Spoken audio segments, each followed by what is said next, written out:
Hi, so welcome to English version. This is the first episode of my new section of my vlog, and we are talking about English, especially in reading, because reading is the core of the four skill language. So today I'm going to read the text bilingual, give it by English and Bahasa, and to make it you understand. So I'll interpret the reading text from English and to Bahasa for you. Then after this we have an assignment for you to finish, but before that I suggest you this book. This is Global Outlook Part 2 Advanced Reading. For learning, for studying English, I suggest you to read this book or another publisher like Cambridge, Oxford, Macmillan, McGraw-Hill, Pearson, Longman, or Kaplan. That's the global standard of English. Okay, so let's start now. I will read the paragraph and I interpret the context for each paragraph. So let's start. The reading text today is the millennial generation. At Point Grey Mini School in Vancouver, Canada, teenagers discuss a subject that fully engages them, their generation place in history. We are totally different, says Raval. A grade 9 student were the first to grow up with a lot of technology around us. It changed our perspective, says his classmate Campbell. We have much more information access. We are the first group to have sex education.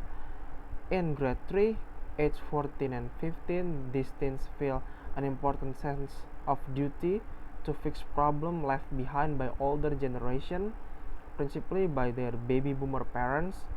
High on the list of problems is repairing the destruction of the environment passed on so carelessly to them. Jadi intinya adalah di paragraf pertama ini adalah di Point Grey Mini School Vancouver, sejumlah murid kelas 9 berdiskusi tentang keuntungan dari generasi milenial yang mereka dapatkan seperti apa. Contohnya adalah mereka dapat banyak akses informasi, dapat pendidikan seks bahkan di kelas 3, terus juga di umur 14 dan 15 para remaja juga sudah punya rasa bertanggung jawab terhadap penyelesaian masalah yang ditinggalkan oleh generasi sebelumnya. Utamanya adalah yang baby boomer, dan yang berada di daftar tertinggi dari masalah yang harus diperbaiki kerusakannya. A generation is composed of people whose common location in history gives them a common viewpoint and personality. Sociologists and researchers of demographics have divided the 20th century into 5 generations, each with its own characteristic. GI 1901 to 1924, altruistic, idealistic. Silent 1925, 1942, Lost Generation, Disillusion. Baby Boomer 1943, 1960, Me First. Generation X 1961, 1980, Pessimistic. Millennial or Generation Y 1981, 2003, Altruistic and Globally Minded. Jadi generasi yang ini sudah terbentuk oleh sekumpulan orang yang berada dalam wilayah sejarah yang sama dan memberikan sudut pandang dan kepribadian yang umumnya sudah ada. Dan menurut para ahli sosial dan peneliti dari demografi, yaitu ilmu tentang populasi dan statistik penduduk, mereka sudah membagi generasi di abad ke-20 menjadi 5 generasi dengan karakter yang berbeda. Kayak siapa aja? Ada GI itu di tahun kelahiran 1901 sampai 1924. Itu karakternya tidak egois tapi idealis. Generasi yang diam itu di tahun 1925 sampai 1942. Mereka adalah generasi yang tersesat dan penuh dengan kekecewaan. Lalu baby boomer itu generasi orang tua kita, itu me first. Rata-rata mereka yang lahir di baby boomer tuh cenderung lebih egois. Sementara di Generation X itu lebih pesimistik, yang kelahiran tahun 1961 sampai 1980. Kemudian milenial atau generation Y seperti kita itu tidak egois tapi berwawasan luas juga. Oh ya, perlu dicatat, GI itu sebutan untuk orang-orang yang ada di US Army atau Tentara Angkatan Darat Amerika. Next, according to researchers, the North American kids born in the last 30 years, so-called millennial generation or generation Y, will be a troop of good scouts who, as they mature, will insist on solution to an accumulation of society problems and injustice. They will aim to fix the environmental destruction left behind by their parents, the well-intentioned but me-first baby boomers. These children are expected to be much more cooperative and socially involved than the boomers. Grown up on technological, social, and economic change, their impatience and drive will very likely shake the world and its institution, including school and university. Jadi menurut para peneliti, anak-anak Amerika Utara dalam 30 tahun terakhir yang disebut generasi Y atau generasi milenial itu menjadi pasukan dari Good Scout atau seperti itu Good Scout itu mengacu pada pramuka, anak-anak pramuka yang berjanji untuk melakukan yang terbaik untuk menolong orang. Mereka akan bertekad pada solusi untuk memecahkan sekumpulan masalah sosial dan ketidakadilan, bertujuan memperbaiki kerusakan lingkungan yang ditinggalkan generasi orang tua mereka, dan anak-anak yang sekarang diharapkan lebih banyak bekerja sama dan secara sosial terlibat daripada yang generasi boomers, bertumbuh dalam teknologi, sosial, perubahan ekonomi, tapi ketidaksabaran dan ambisi mereka akan mengantar mereka untuk mengguncang dunia dan institusi mereka, yaitu sekolah dan universitas. Some demographers such as authors Neil Howe and William Strauss compare the millennial generation to the GI generation, born before the Second World War during 1901 to 24, the generation of John F. Kennedy, who said, "Ask not what your country can do for you, but what you can do for your country." Howe and Strauss predict that, like the GIs 4 generations before them, the millennials will be willing to lay down their lives for causes they consider right and just. They will fight for democracy, rescue the environment, develop alternative sources of energy. They will be leaders in debates about genetic engineering and biotechnology, basic human rights, economic fairness in an emerging global economy, and closing the digital divide. They will embrace diversity, question materialism, and have new vision for career and work. Beberapa demografer seperti penulis Neil Howe dan William Strauss membandingkan generasi milenial dengan GI generation yang lahir sebelum Perang Dunia Kedua. Generasi dari John F. Kennedy yang punya quote luar biasa, yaitu jangan tanyakan apa yang negara lakukan untukmu, tapi tanyakan apa yang kamu bisa lakukan untuk negaramu. Howe dan Strauss juga memperkirakan bahwa empat generasi GI sebelum mereka, the millennials, seperti yang generasi mereka sebelumnya, millennials akan punya kemauan untuk meletakkan hidup mereka untuk suatu alasan yang mereka pikir baik dan adil, kemudian bisa berjuang untuk demokrasi, menyelamatkan lingkungan, membangun sumber energi alternatif, lalu menjadi pemimpin dalam sebuah debat tentang mesin genetik dan bioteknologi, hak dasar asasi manusia, keadilan ekonomi dalam kemunculan ekonomi global, dan merapatkan jarak digital divide itu jarak digital dari generasi yang bisa mengakses internet kayak kita dengan generasi yang gaptek gitu. They will embrace diversity, mereka akan merangkul perbedaan, mempertanyakan materialisme, dan mempunyai visi baru untuk karir dan pekerjaan. The world of the millennial generation is full of question and uncertainty. Until now, most North Americans grew up with some sense of the roles they would play as individual spouses, parents, workers, and consumers. But everything now seems fluid.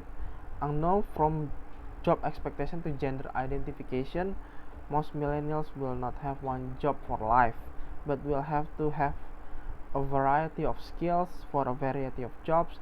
In the face of such uncertainty, what will cause the millennials to be so optimistic? Why are they so altruistic, stable, and self-confident?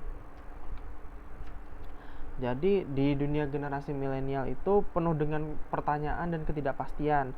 Sampai sekarang pun orang-orang Amerika Utara tumbuh dengan perasaan mereka mau berperan sebagai individu, sebagai diri sendiri, spouses bersama pasangannya, orang tua sebagai pekerja atau konsumen. Tapi untuk sekarang semua menjadi satu. Dari tidak diketahui juga ya, dari ekspektasi kerja ke pengenalan gender, kelamin. Lalu kebanyakan milenial tidak akan punya satu pekerjaan lagi untuk hidup mereka. Jadi tidak akan full time pada satu pekerjaan, tapi akan punya banyak sekali beragam skill untuk setiap beragam pekerjaan. Untuk menghadapi dunia yang sekarang penuh dengan ketidakpastian, apa yang menyebabkan milenial bisa jadi optimistik? Kenapa mereka begitu tidak egois, bisa lebih stabil secara kepribadian dan percaya diri? Itu akan dipertanyakan. That's the big question. Okay. The one man answer, say theories, is the shift to family values in the last 30 years. In the 1960s and 1970s, self-fulfillment was more important than family. Social historian Frankie Gregorsky of Seattle Discovery Institute explained that Generation X children raised between 1961 and 1981 often appear negative with their harsh music, dark fashion, and body piercing, but by the 1980s, social value shifted back to the importance of family, even though families recently seem more hard-pressed than ever to make ends meet and find time for one another. Divorce rates in North America have stopped climbing. Howie credits the baby boomer parents and their intense interest in child rearing and education. Even though the parenting itself may have been egocentric with the view of producing the perfect child, the result is positive. Thinkers who tackle challenge with confidence and reject the emotional and material self-indulgence of the previous generation. This generation of kids has been nurtured, protected, and valued, and they have strong value themselves. Satu jawabannya adalah yang diucapkan para ahli teori adalah anak-anak sekarang itu sudah mengalami perubahan pergantian nilai-nilai keluarga ya. Kalau kita mau ambil contoh nih, di tahun 60 dan 70-an pencapaian diri sendiri itu lebih penting daripada keluarga. Lalu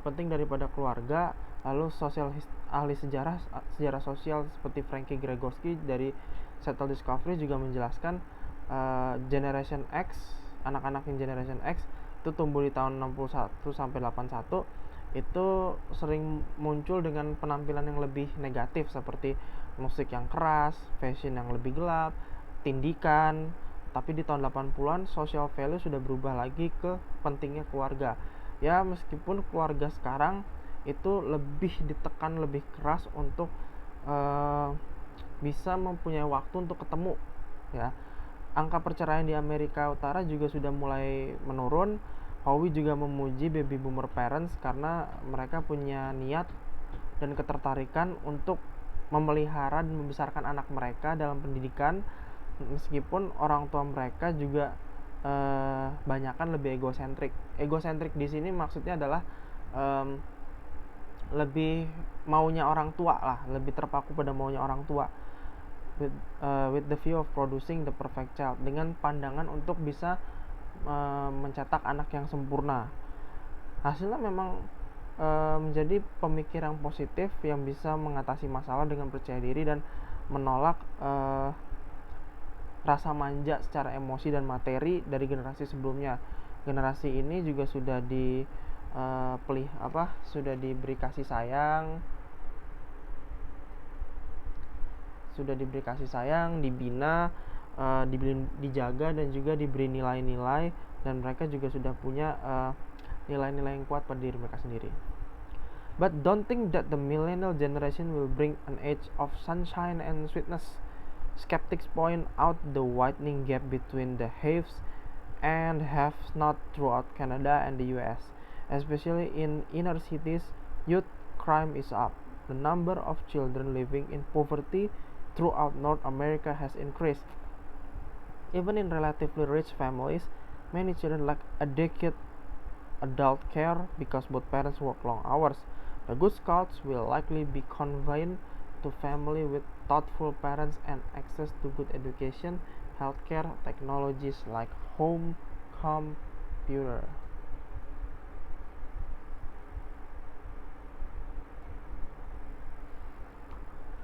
Jadi jangan berpikir kalau generasi milenial akan membawa sinar mentari dan rasa manis dalam kehidupan mereka ya. Ada skeptis point atau pemikiran sempit yang dilihat dari jarak yang sangat panjang antara rasa ingin memiliki dan tidak memiliki, apalagi khususnya di wilayah Kanada dan Amerika, apalagi di kota-kota besar. Tingkat kejahatan itu tinggi. Biasanya itu terjadi pada anak-anak yang mengalami kemiskinan. Dan bahkan itu untuk kejahatan, tapi di anak-anak yang kaya pun banyak juga yang kekurangan kasih sayang dari orang tua karena orang tuanya terlalu sibuk bekerja. Nah, untuk the Good Scouts, orang-orang yang bisa memantau ini sepertinya akan terbatas kepada keluarga yang bisa berpikir dengan baik, bisa memberikan akses pendidikan, terus kesehatan dan teknologi seperti komputer di rumah. One difference between the millennial generation and those that came before is the unprecedented globalization of society and the economy. This seems most obvious in young people's individual awareness of themselves as part of a larger community and their responsibility to improve it. The children at Point Grey Mini School, Vancouver, are a vivid example of this. They are at the leading edge of change driven by technology. The children do research on the internet and have progressed into a whole new way of using it. They carry out self-directed researches on the internet on topic of their choice. Then instead of simply writing essay as previous generation did, they web out from a central idea to create web page, make videos and write article for school project. Jadi satu perbedaan antara generasi milenial dengan yang sudah muncul sebelumnya lewat globalisasi dari sosial dan ekonomi, terlihat jelas bahwa orang-orang muda itu punya kewaspadaan, kesadaran diri sebagai bagian dari komunitas yang lebih besar dan tanggung jawab untuk mengembangkannya. Dan anak-anak di Point Grey Mini School di Vancouver itu adalah contoh nyata untuk ini. Mereka memimpin dari bagian perubahan yang dibantu oleh teknologi. Anak-anak bisa melakukan penelitian lewat internet dan juga bisa berkembang dengan cara baru yang mereka gunakan. Mereka bisa melakukan penelitian sendiri di internet dengan topik pilihan mereka, dan ketimbang untuk menulis esai simple gitu aja.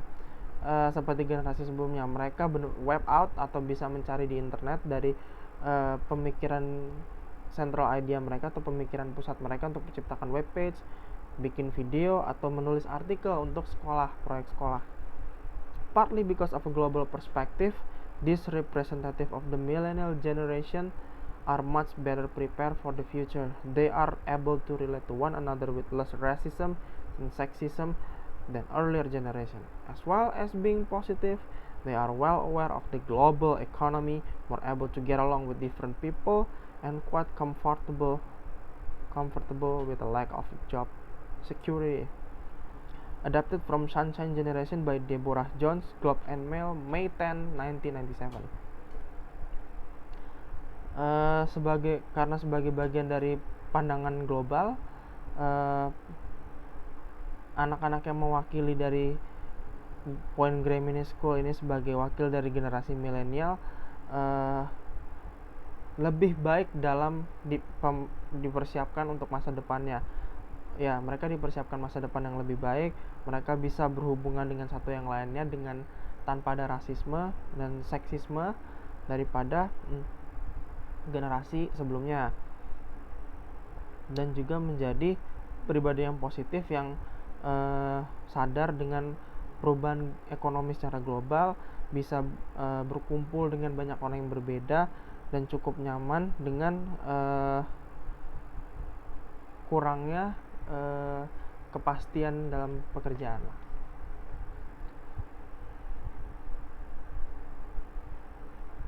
Oke,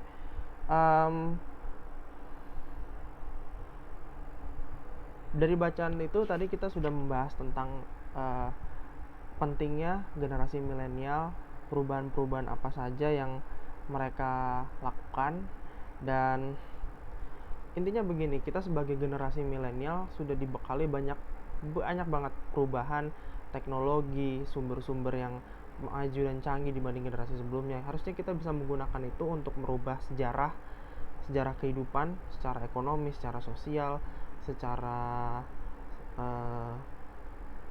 perkembangan kehidupan modern. Semua harus kita sebagai generasi milenial harus melek terhadap teknologi yang ada dan juga melek terhadap wawasan kehidupan yang jauh lebih luas, bukan hanya sekadar passion dari diri kalian. Dan juga tentunya adalah generasi milenial harus bisa menjadi generasi yang bisa mengangkat diri kita menjadi jauh lebih baik. So